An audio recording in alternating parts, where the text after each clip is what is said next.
Katika sheria ya kimchezo moja kwa moja iko wazi, Simba anajua, Yanga anajua kwamba hawa ni mabigi katika ligi, umenielewa?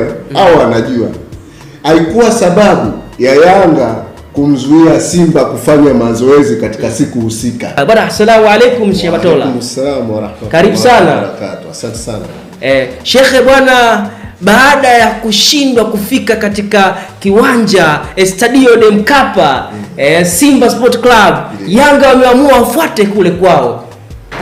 Unajua sababu za kuto kufika katika uwanja wa Benjamin Mkapa ziko wazi kisheria na kanuni, kwa kuwa sisi tumekwenda katika siku ya kisheria kwenda kutrain.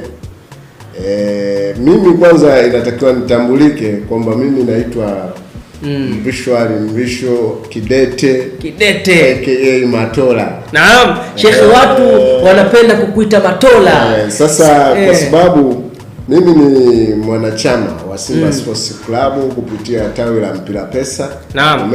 Naam. Lakini unajua kuna mashabiki wanachama na mashabiki oya. Sasa hao watu ukienda kuwatofautisha katika makundi hayo unaweza ukakuta sababu nyingi sana ndani ya mpira.